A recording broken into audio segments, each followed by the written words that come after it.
Darton Ito at SFMTA and Sarah Wang, co-lead of the ZS Associates volunteer team. This team worked on developing dashboards to help ensure equitable access to ride-sharing services for people using wheelchairs. Darton and Sarah, please come up to the virtual stage. Thanks, Shane. I'm Darton Ito with the San Francisco Municipal Transportation Agency, and with me is Sarah Wang, who was project lead for ZS Associates.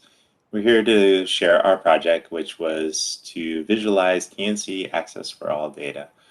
First, I'd like to introduce our team. So on one side, we have the ZS Associates team. The other, we have the City and County of San Francisco, represented by SFMTA, along with the San Francisco County Transportation Authority, and with support from the Office of Civic Innovation. Next. So the challenge, many of you may have used Uber or Lyft to get from work, get home from a restaurant, or to make other trips. But have you ever wondered if someone using a wheelchair is able to use these services? Well, back in 2018, the TNC Access for All Act was signed into law.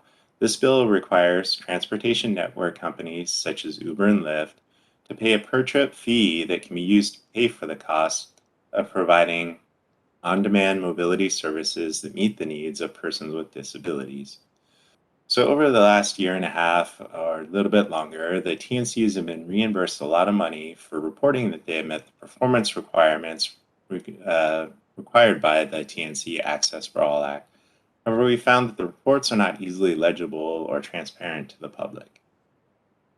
So what we sought was to find a better way to analyze these reports. We wanted to create a better data structure that would allow us to generate visual displays of the information, better understand how wheelchair accessible services are being provided by the TNCs in the state of California.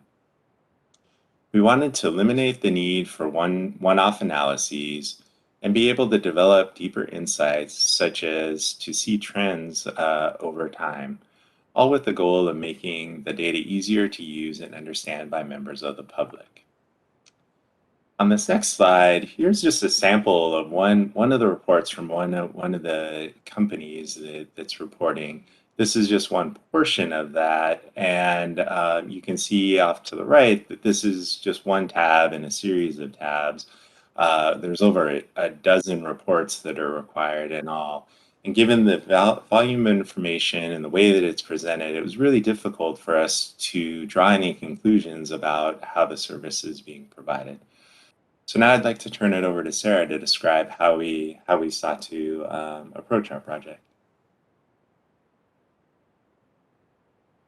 Thanks, Darton.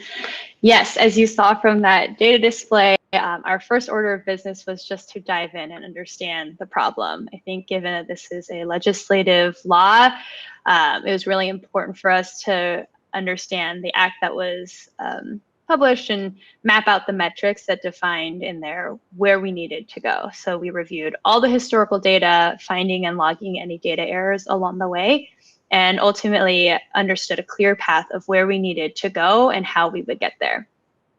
Once we mapped out that portion of it, we then spent a good chunk of time consolidating the data into one workable format that would work nicely with Tableau to create the data visualizations that we knew we would need.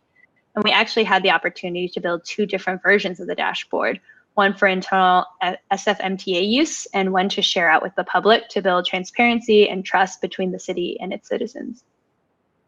Last, we wanted to make sure that SFMTA could maintain the data by themselves, and so we shared our Tableau expertise through a very detailed data transformation guide that kind of outlined step-by-step how SFMTA could continue to update the data quarterly and make that process as seamless as possible. So with that, I'll actually hop over to what the dashboard looks like and give you a live view. You can see here we have multiple tabs on the top here explaining information about the trips, the response time, expenses, complaints, and outreach. All of this is data that every TNC is providing quarter over quarter. On the trips page, you can very quickly see what Darton was talking about. We can visualize now quarter over quarter data. What I want to highlight here is that you can see that across the state of California, there were about 2,800 completed trips. That's about 53% of the trips requested.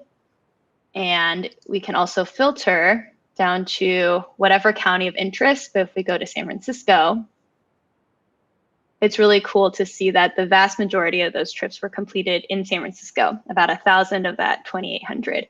And here, I think it's also really powerful to see kind of the impact of COVID. We saw dramatic decreases in ridership and things that make intuitive sense by looking at something more visual as opposed to the spreadsheets we were looking at the start of this presentation.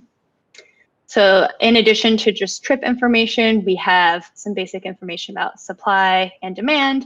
And then, like I said, all these other components of what the data could tell us to make assessing TNC performance easier for SFMTA.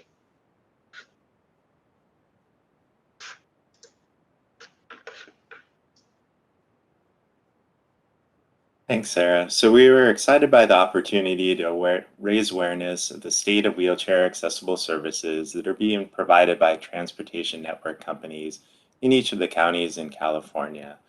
What we're doing next is to finalize the set of dashboards that we can share with the public and hope that they're used by advocacy groups and other city and county agencies.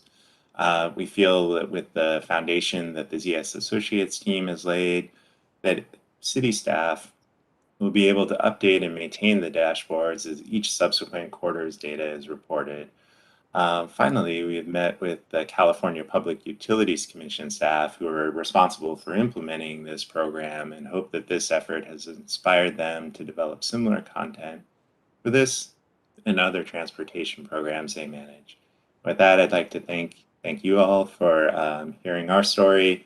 Thank you to Sarah and the ZS Associates team, and thanks to the OCI team for including us in this program.